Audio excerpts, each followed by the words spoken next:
Mes études académiques ne sont pas basées sur les sciences naturelles mais culturelles.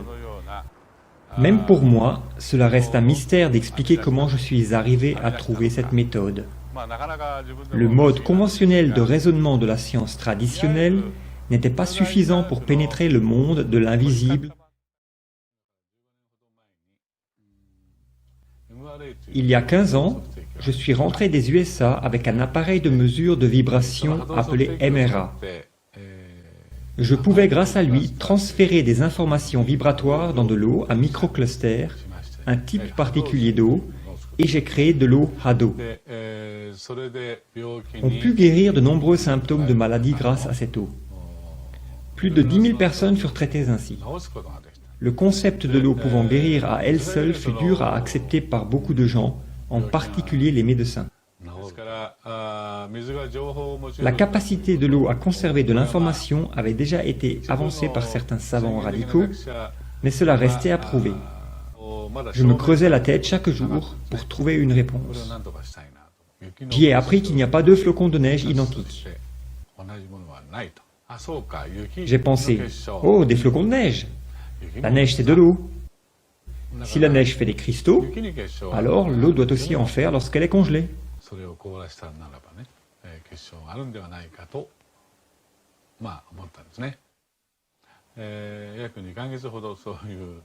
Les 2 premiers mois furent durs, mais nous savions que nous pouvions réussir. J'ai persévéré avec M. Ishibashi, qui a pris les photos actuelles. Finalement, environ 60 jours plus tard, nous obtînmes notre première photo réussie. J'étais tellement ému. J'ai versé des larmes de joie. Cette toute première photo est au début de mon livre « Message from Water ». Je n'oublierai jamais ce cristal.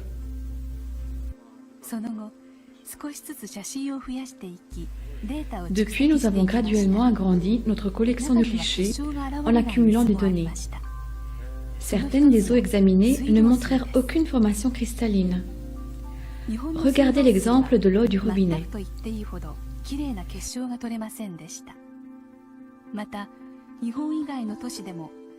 D'après ce que l'on a pu observer, les beaux cristaux étaient rares à partir de l'eau du robinet des villes japonaises.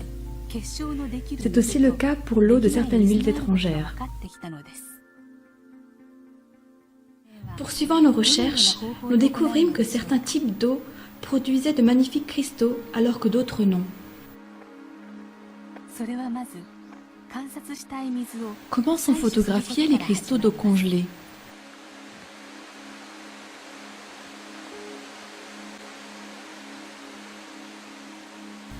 Nous commençons par recueillir un échantillon de l'eau que nous souhaitons examiner. Ici, c'est notre chercheur aux chutes de Shiraito no Taki, une source célèbre sur les pentes du mont Fuji. L'énorme quantité de pluie tombant sur le mont Fuji s'infiltre dans la montagne pour en ressortir 20 ans plus tard. Ici, aux sources de Shiraito no Taki, où ces cascades débitent plus de 100 000 m3 par jour. L'eau jaillit implacablement de la falaise.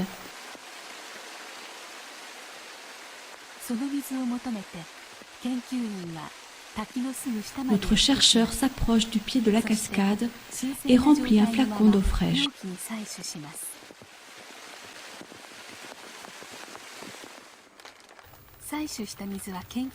Il ramène l'échantillon d'eau à l'institut. Tout d'abord, il frappe le fond du flacon pour activer l'eau.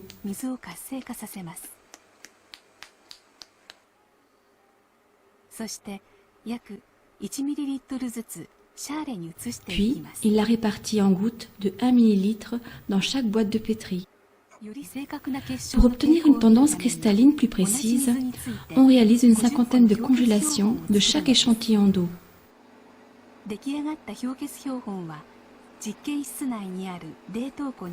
Les boîtes de pétri sont mises au congélateur à moins 25 degrés dans le laboratoire. Les cristaux sont alors examinés à l'intérieur de notre laboratoire où est maintenue une température constante de moins 5 degrés.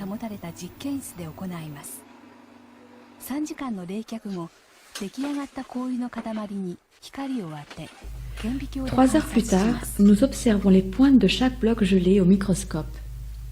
Sous l'effet de l'éclairage, le cristal se met à croître et à s'étendre lorsque sa température augmente.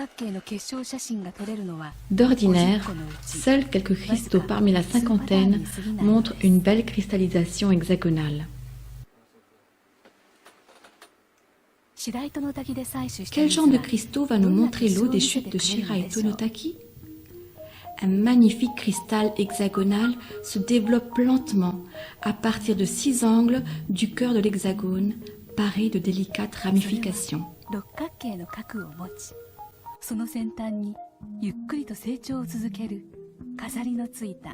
En un court instant, notre examinateur repère un scintillement et le photographie. Tout cela dans la dizaine de secondes où le cristal croît avant de retourner à l'état liquide.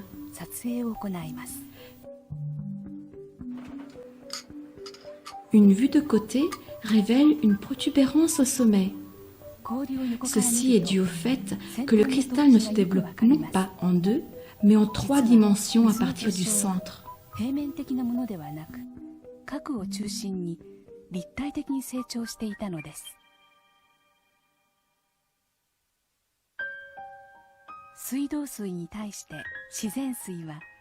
Contrairement à l'eau du robinet, l'eau de source produit une variété de magnifiques structures cristallines, captivantes pour nos yeux.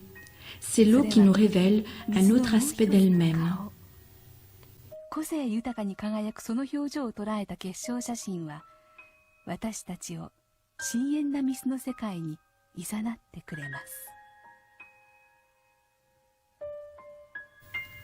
Les photos fixant ce rayonnement unique de l'eau sous sa forme cristalline peuvent nous guider dans son monde ésotérique.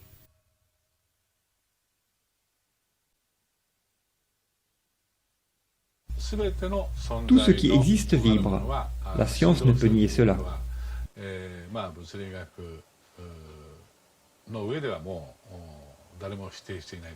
Vibration est juste un autre mot pour énergie.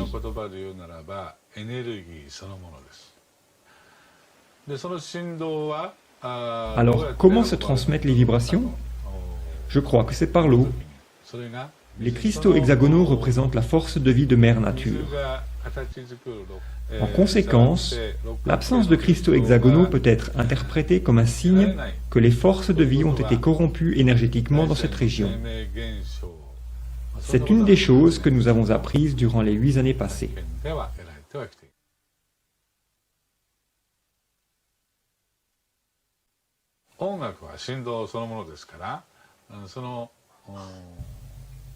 La musique est une vibration. Si nous exposons de l'eau à de la musique, sa structure cristalline changera. Connaissant les principes fondamentaux, cela ne doit pas surprendre.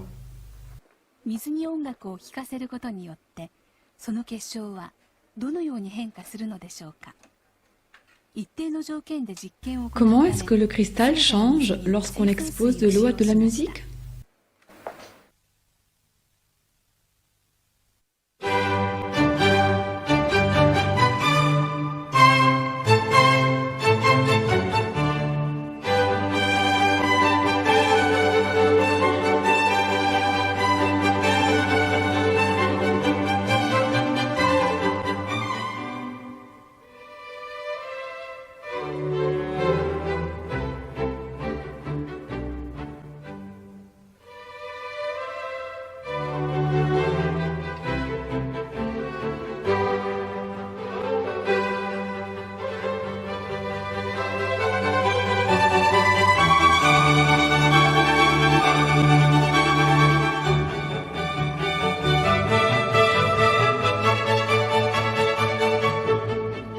Lorsque l'eau est exposée à de la musique, son côté expressif se révèle, formant et transformant ces cristaux au gré de la musique.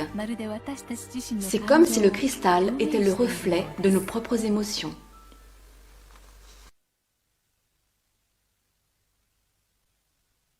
Je pense que la musique a été créée pour ramener nos vibrations à leur état intrinsèque. Par exemple, après la Deuxième Guerre mondiale, le Japon est passé par une dure période.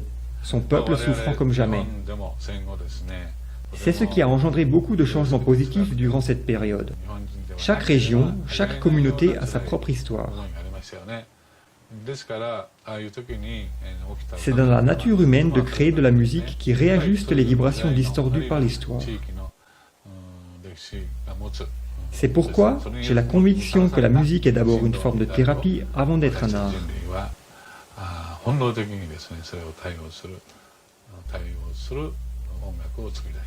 J'ai conseillé beaucoup de gens malades, 15 000 environ, en utilisant un appareil à Hado appelé MRA.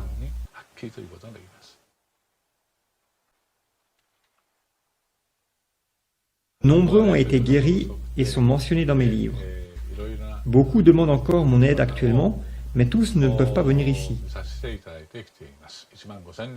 Certains vivent loin, d'autres sont des enfants dans des hôpitaux. C'est alors que j'ai pensé à utiliser des photographies pour extraire de l'information. J'ai demandé à ces patients de m'envoyer leurs photos. Très confiant, j'ai pu obtenir des informations sur eux et créer de l'eau, Hado, sans leur présence physique.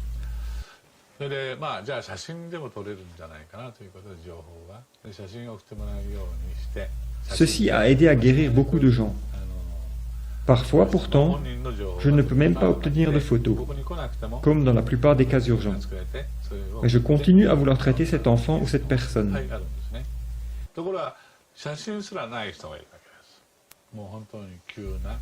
Cela m'a fait penser que si des photos pouvaient fournir des informations, peut-être que le nom des patients aussi.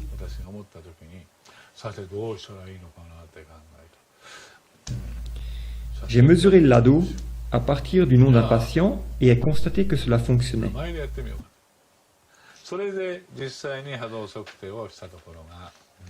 C'est là que j'ai réalisé que les mots retenaient de l'information vibratoire.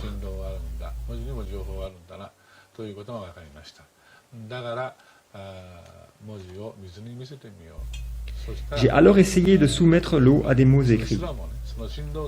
Je pensais que l'eau pouvait avoir la capacité de sentir les vibrations et nous donner des réponses.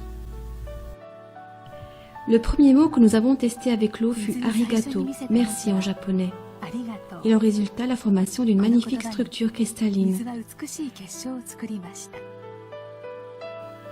A l'inverse, voici ce qui arrive lorsque l'on expose des mots négatifs à l'eau tels qu'idiot, dans ce cas,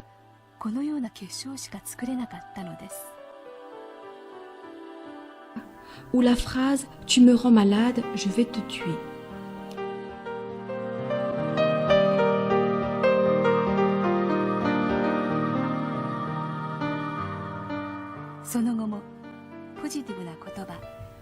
De beaux mots se manifestant par de beaux cristaux.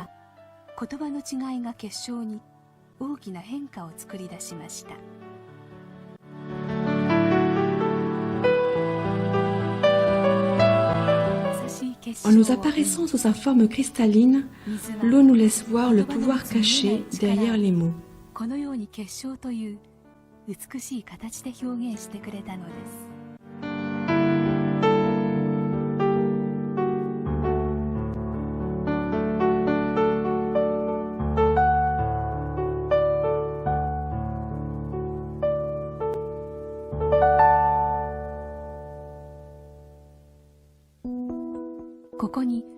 Voici une autre expérience caractérisant le pouvoir mystique des mots. Inspirés par nos expériences précédentes, une maman et son fils Kim voulurent les refaire eux-mêmes. Ils placèrent du riz cuit dans 2 pots de verre. Chaque jour, ils dirent merci à l'un et idiot à l'autre. Le fils qui allait à l'école élémentaire poursuivit l'expérience pendant 1 mois. À la fin, le riz à qui on avait dit merci dégageait une bonne odeur agréable, comme du riz maltais. L'autre, qui avait été traité d'idiot, dégageait une odeur de pourri et avait noirci.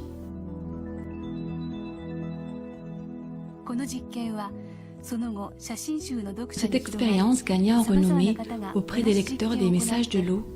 Elle fut reproduite et rapportée par beaucoup de gens. On dit que les mots font naître la vie. Ces photographies montrent clairement la puissance inhérente du verbe. Par la suite, nous menâmes une autre expérience qui consistait à projeter nos pensées à l'eau et tester les effets des formes et des mots.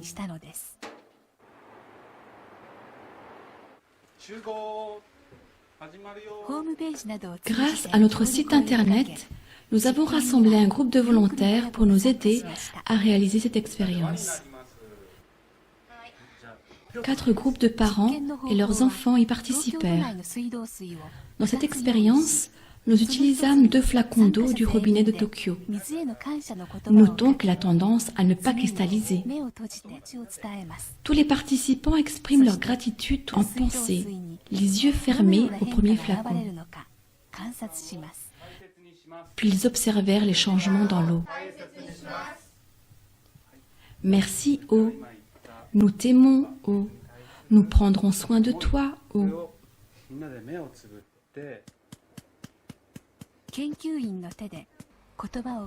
Le chercheur transfère ensuite cette eau dans les boîtes de pétri. Les enfants regardent curieusement.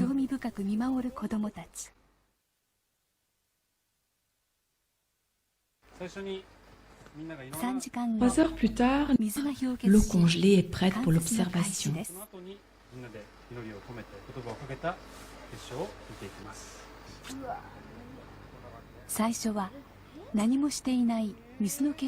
Commençons par l'eau qui avait été laissée de côté.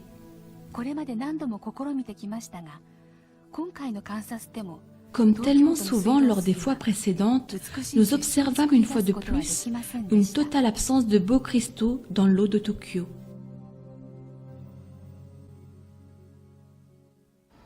Certains y arrivaient presque, mais nous n'avons pas réellement vu de vrais cristaux.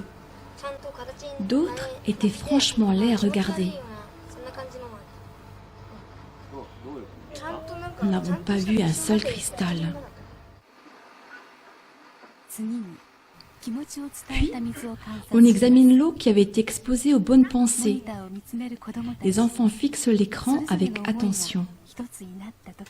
Qu'est-ce qui arrive à l'eau du robinet lorsque leurs pensées se sont unies? Alors, surgissant de la pénombre du microscope, un petit cristal apparaît et commence à croître lentement.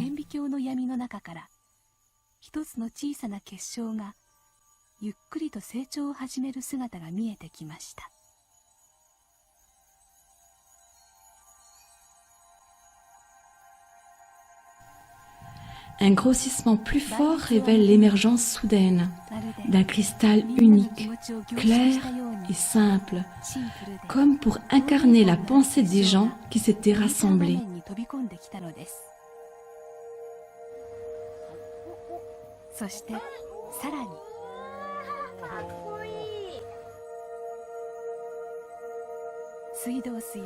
En réponse aux pensées des participants, l'eau du robinet de Tokyo produit un magnifique cristal équilibré.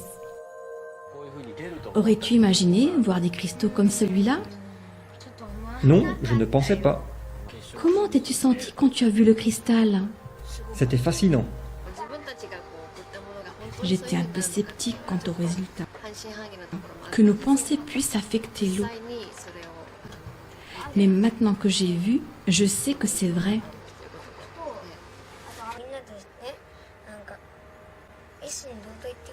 J'ai ressenti que nous étions devenus un et j'ai pu prier pour l'eau. C'était bien.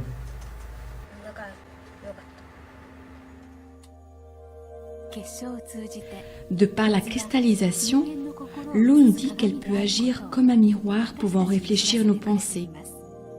L'eau a la capacité de nous montrer ce que nous ne pouvons pas voir. La même eau coule dans notre corps et nourrit toute vie sur Terre.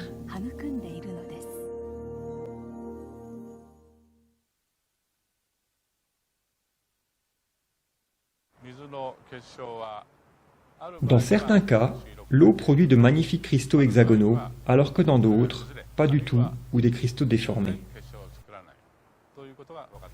Qu'essaye de nous dire l'eau par la cristallisation?